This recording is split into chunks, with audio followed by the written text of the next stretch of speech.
തൊഴിലാളി പ്രസ്ഥാനങ്ങൾ രാഷ്ട്രീയ പാർട്ടിക്കാരുടെ ഇംഗിതമനുസരിച്ച് പ്രവർത്തിക്കുന്നവരാകരുതെന്ന് BMS തൃശൂർ ജില്ലാ secretary Sethu Thiruvankidam. Hotel and lodge Mazdoor Sangham Guruvayur നഗരസഭ കുടുംബസംഗമം ഉദ്ഘാടനം ചെയ്ത് സംസാരിക്കുകയായിരുന്നു അദ്ദേഹം. ആദർശങ്ങളിലും നിലപാടുകളിലും വിട്ടുവീഴ്ചയില്ലാത്ത സമീപനമാണ് ഭാരതീയ മസ്ദൂർ സംഘത്തിനെ വളക്കൂറുള്ള മണ്ണാക്കുന്നതെന്ന് സേതു തിരുവങ്കിടം അഭിപ്രായപ്പെട്ടു.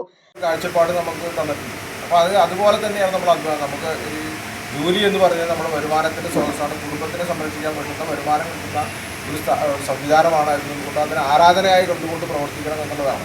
അതുപോലെ തന്നെ ആ ആരാധനയോടുകൂടി പ്രവർത്തിക്കുമ്പോൾ നമുക്ക് അവകാശങ്ങളെ കൂടി നമ്മൾ സംബന്ധിച്ച് പണിയെടുക്കുന്നതിന് കൃത്യമായ കൂലിയും നമുക്ക് കിട്ടാനുള്ള സംവിധാനം ചെയ്യണം.